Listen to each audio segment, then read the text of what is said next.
warahmatullahi wabarakatuh. Saya Dini Indo Firawati. Selamat datang di channel saya, Dini Indo.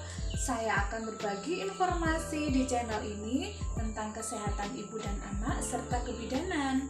Selamat menikmati videonya. Kali ini kita akan bersama-sama membahas tentang soal uji kompetensi khususnya kehamilan. Soal kehamilan ini biasanya 50% dari total soal yang diujikan dalam uji kompetensi. Jadi sekitar 90 soal dari 180 soal yang ada.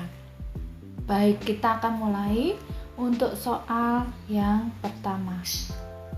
Seorang perempuan umur 25 tahun, gravida 1, partus 0, abortus 0, hamil 12 minggu, datang ke rumah sakit dengan keluhan nyeri perut bagian bawah. Hasil anamnesis, keluar darah sedang, bercampur sedikit gumpalan dari kemaluan sejak 2 jam yang lalu. Hasil pemeriksaan KU baik, tensi 120/80 mm Hg, nadi 84 kali per menit, ada kontraksi uterus, nyeri tekan abdomen bagian bawah. Hasil inspekulo, tampak serviks membuka dan terlihat jaringan. Apakah diagnosis yang paling mungkin pada kasus tersebut? Mari kita perhatikan data-data penting ini. Ibu hamil 12 minggu, artinya ada di trimester 1. Ini kemungkinan bisa abortus, bisa molahidatidosa. Kemudian keluar darah bercampur gumpalan, ada gumpalan ya. Sedangkan inspekulo menunjukkan serviks membuka dan terlihat jaringan. Kalau kita lihat dari pilihan A, untuk pilihan abortus imminens ini tidak mungkin. Karena untuk abortus imminens serviksnya tidak membuka, jadi pilihan A tidak tepat. B, abortus komplit. Untuk abortus komplit sepertinya juga tidak tepat, karena pada abortus komplit serviksnya sudah menutup dan tidak ada gumpalan, berbeda dengan kasus di atas. C, abortus insipient. Pilihan ini juga kurang tepat karena untuk abortus insipient tidak ada gumpalan yang keluar. Pilihan D, abortus incomplete. Ini lebih mungkin ya, karena dalam kasus ini ada gumpalan yang keluar beserta darah, serta dalam pemeriksaan inspekulo serviksnya nampak membuka serta ada jaringan. Kemudian pilihan E, molahidatidosa. Dalam kasus di atas tidak menggambarkan adanya molahidatidosa yang didukung misalnya dengan data TFU lebih tinggi daripada usia kehamilan maupun bentuk jaringan yang berupa gelembung seperti anggur. Ini tidak ada seperti ini. Jadi pilihan E itu tidak tepat. Lalu jawaban apa yang tepat? Yang tepat adalah D, abortus incomplete. Pertanyaan kedua. Seorang perempuan umur 26 tahun, gravida 1, P0, A0, hamil 32 minggu, datang ke praktek mandiri bidan dengan keluhan waktu bangun tidur mengeluarkan darah segar lewat jalan lahir, tidak disertai nyeri perut. Hasil pemeriksaan tensi 90/60 mm Hg, ini menunjukkan tanda-tanda shock ya. Nadi 80 kali per menit, pernafasan 24 kali per menit, suhu 37,2 derajat Celcius dan ibu nampak pucat dengan HB 8,4 gram per sen. Apakah komplikasi yang mungkin terjadi pada perempuan tersebut? Kita perhatikan data ini mengeluarkan darah segar ya. Kemudian ada tensinya 90/60, ibu tampak pucat. Untuk pilihan A, shock septic. Nah, ini tidak mungkin terjadi pada kasus ini karena suhunya 37,2 derajat Celcius, artinya tidak ada tanda-tanda infeksi yang mendukung terjadinya shock septik. Kemudian pilihan B, shock anafilaktik. Tidak ada data yang menunjukkan bahwa ibu telah menerima satu jenis obat tertentu, sehingga untuk jawaban B kurang tepat. Jawaban C, shock neurogenik. Ini disebabkan karena nyeri yang sangat hebat. Namun dalam kasus ini ibu tidak merasa nyeri. Karena itu pilihan C kurang tepat. D, shock hipovolemik. Itu diakibatkan karena banyaknya cairan yang keluar dari dalam tubuh. Jawaban D ini masih mungkin karena ibu mengeluarkan darah segar. Kemudian pilihan jawaban E, shock hemoragik, yang merupakan bagian dari shock hipovolemik. Jawaban E ini yang memungkinkan paling tepat karena shock yang terjadi pada ibu ini diakibatkan karena keluar darah segar yang banyak. Oleh karena itu, jawaban yang paling tepat adalah E, shock hemoragik. Soal ketiga, seorang perempuan umur 32 tahun, gravida 3, partus 2, abortus 0, hamil 31 minggu, datang ke praktek mandiri bidan dengan keluhan perdarahan pervaginam, merah kehitaman, nyeri perut menetap, gerakan janin tidak dirasakan oleh ibu. Hasil pemeriksaannya nampak pucat, denyut jantung janinnya sudah tidak ada. Hasil palpasi ditemukan perut teraba keras dengan tensi 110/80 mm Hg, nadi 80 kali per menit, pernafasan 24 kali per menit, dan suhu 36 derajat Celcius.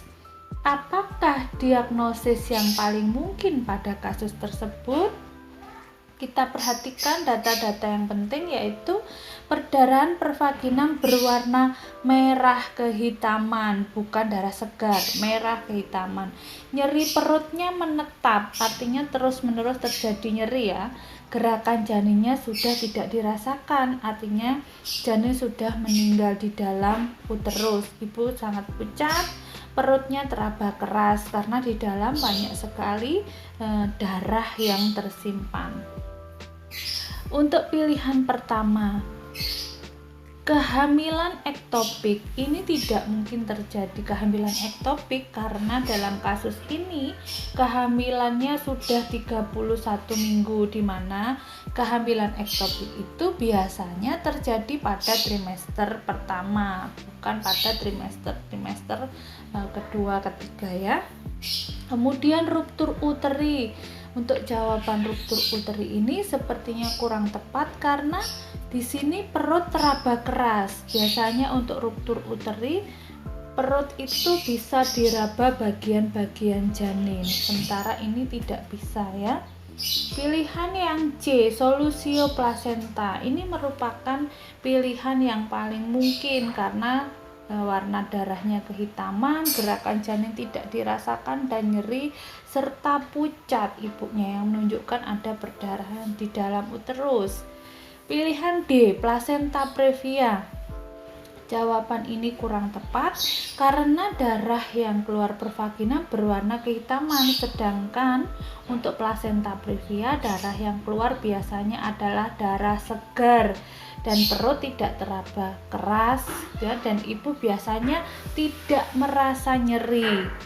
Oke, kemudian untuk pilihan E, fasa previa, ini juga kurang tepat karena fasa previa itu adalah pembuluh darah dari tali pusat janin yang melintas di mulut rahim atau serviks. Biasanya ini ditunjukkan pada saat kepala janin sudah turun sehingga menekan pembuluh darah yang ada di mulut rahim tersebut, yang kemudian menyebabkan janin kekurangan O2, gawat janin, dan meninggal. Nah, biasanya ini terjadi pada proses persalinan, sementara dalam kasus ini proses persalinan belum terjadi. Dan diagnosa untuk fasa previa ini kita tentukan biasanya dengan USG. Dalam hal ini, di kasus ini belum ada ya pemeriksaan USG yang menunjukkan hal tersebut. Oleh karena itu, jawaban yang tepat adalah solusio plasenta. Soal keempat, seorang perempuan umur 34 tahun, gravida 4, partus 3, abortus 0, hamil 24 minggu, datang ke rumah sakit mengeluh mengeluarkan darah merah segar dari kemaluan sejak 1 jam yang lalu. Hasil pemeriksaan tensi 130/70 mm Hg, pernapasan 24 kali per menit, nadi 84 kali per menit. Tidak ada kontraksi uterus dan tidak nyeri tekan abdomen. TFU setinggi pusat, DJJ 156 kali per menit. Apakah diagnosis yang paling mungkin pada kasus tersebut? Kita lihat beberapa data yang penting ya. Hamilnya 28 minggu, mengeluarkan darah merah segar. Ini sudah tidak mungkin ya jika abortus karena kehamilannya sudah termasuk trimester kedua ya. Tidak ada kontraksi, tetapi tidak nyeri perut juga, darahnya segar. Mari kita lihat. Pilihan pertama, plasenta previa. Ini adalah pilihan yang paling mungkin karena darahnya berwarna merah segar, meskipun tidak ada kontraksi tetapi darah tetap keluar dan tidak ada rasa nyeri. Pilihan B, solusio plasenta. Kasus ini tidak menggambarkan solusio plasenta karena darah yang keluar segar. Untuk solusio plasenta biasanya darahnya kehitaman, kemudian ada nyeri tekan pada abdomen ya, yang disertai dengan keadaan ibu yang sangat pucat gitu ya, namun tidak ada data seperti itu. Untuk abortus, molahidatidosa dan kehamilan ektopik ini tidak mungkin terjadi karena kehamilannya sudah memasuki trimester kedua. Jadi, pilihan yang tepat adalah A, plasenta previa. Soal kelima, seorang perempuan umur 32 tahun, gravida 2, partus 1, abortus 0, hamil 33 minggu, diantar suami dengan keluarga ke rumah sakit. Ibu datang dengan kejang, mata menonjol, terbuka tanpa melihat, tangan bergetar dan mengepal. Suami mengatakan bahwa ibu kejang sejak 3 menit yang lalu. Sebelum terjadi kejang, ibu mengeluh nyeri kepala hebat, pandangan kabur. Hasil pemeriksaan, tensi 160/140 mm Hg, sangat tinggi nih ya. Pernapasan 40 kali per menit, nadi 110 kali per menit, TFU 27 cm, DJJ 150 kali per menit, dan protein urinnya positif 3. Apakah tindakan awal yang paling tepat pada kasus tersebut? Nah, jika kita lihat tanda-tanda yang ada dalam soal ini menunjukkan bahwa ibu ini sedang mengalami eklamsi dengan tanda yang pasti yaitu kejang, kemudian tensinya lebih dari sama dengan 160 mm Hg dan protein urinnya positif 3. Untuk pilihan pertama, tindakan yang dilakukan adalah pasang tong spatel. Ini mungkin ya karena dia dalam keadaan kejang. Dan yang ditanyakan adalah tindakan awal. Kemudian pilihan B, beri oksigen 4-6 liter. Ini memang perlu diberikan ya pada keadaan kejang. Kemudian baringkan pasien dalam posisi miring. Ini juga pilihan yang perlu dipertimbangkan. Kolaborasi dengan SPOG dan memasang kateter ini memang semua menjadi tindakan pada kondisi yang tidak sadar ya. Namun pertanyaannya adalah apakah tindakan awal sebelum kita melakukan tindakan-tindakan selanjutnya untuk mengatasi kondisi ibu yang seperti ini? Maka yang tepat adalah pasang tong spatel, karena ini satu tindakan untuk membebaskan jalan nafas supaya ibu tidak terganggu ya pernafasannya sebelum diberikan tindakan-tindakan selanjutnya. Soal keenam, seorang perempuan 32 tahun, gravida 1, partus 0, abortus 0, hamil 30 minggu datang ke praktek mandiri bidan dengan keluhan waktu bangun tidur mengeluarkan darah segar lewat jalan lahir, tidak disertai nyeri perut. Hasil pemeriksaan tensi 90/60 mm Hg, pernafasan 24 kali per menit, nadi 84 kali per menit, pucat, HB 8,4 gram per sen. Apakah diagnosa yang mungkin untuk kasus tersebut? Kita perhatikan beberapa data penting. Hamilnya 30 minggu, ini artinya perdarahan antepartum ya. Tidak mungkin terjadi abortus ya, artinya karena ini hamilnya sudah tua. Kemudian darahnya segar, tidak disertai nyeri dan pucat. Kita lihat pilihan pertama, ruptur uteri. Untuk ruptur uteri tidak ada gambaran ya dari kasus di atas. Hasil palpasinya juga tidak menunjukkan keadaan janin, DJJ tidak digambarkan, sehingga untuk ruptur uteri nampaknya kurang tepat. Abortus iminen ya, untuk pilihan B dan E sepertinya tidak kita jadikan pilihan karena kehamilannya sudah masuk lebih dari trimester 1 ya. Placenta previa untuk pilihan C ini adalah pilihan yang lebih mungkin karena ditunjukkan adanya darah yang dikeluarkan per vaginam, ada darah segar dan tidak nyeri.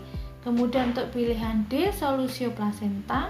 Untuk pilihan ini tidak ada data yang menggambarkan solusio placenta karena darahnya segar, sementara solusio placenta darahnya adalah kehitaman dan disertai nyeri perut, sedangkan dalam kasus ini tidak nyeri perut. Oleh karena itu, pilihan yang tepat adalah C, placenta previa. Soal ketujuh, seorang perempuan umur 28 tahun, gravida 2, partus 1, abortus 0, hamil 30 minggu, datang ke bidan praktek mandiri, mengeluh merasa sesak sejak 1 minggu. Hasil anamnesis merasa penuh pada perut bagian atas.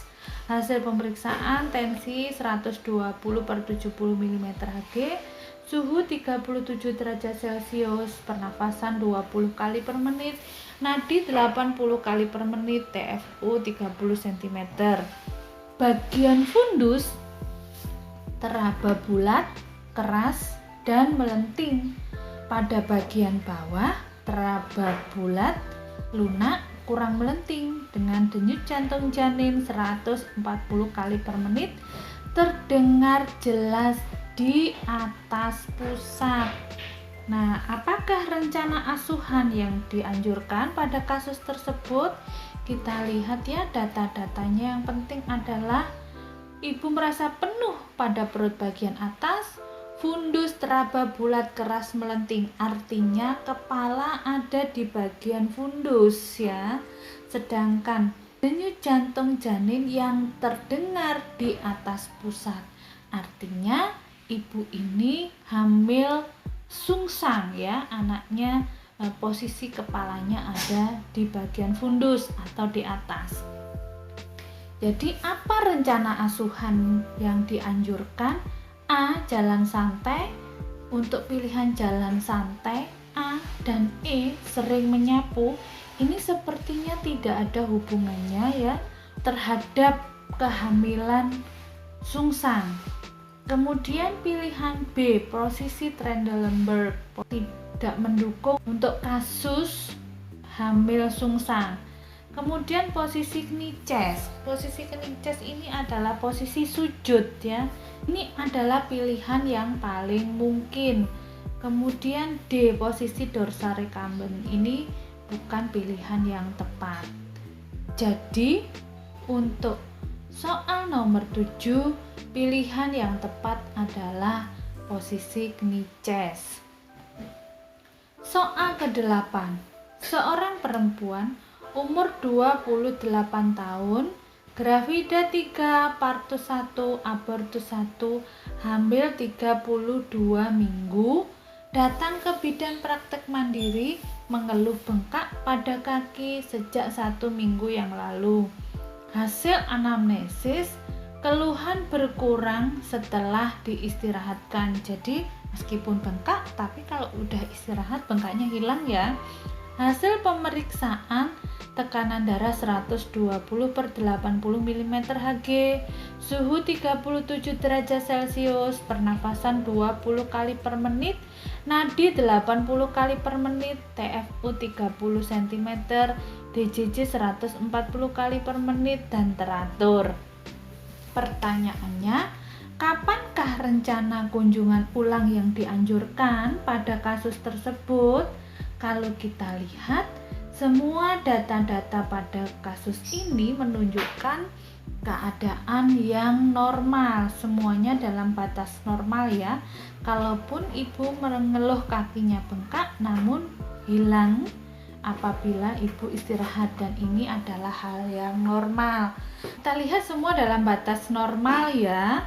Nah, yang kita perhatikan berkaitan dengan rencana kunjungan ulang adalah usia kehamilan, yaitu hamil 32 minggu.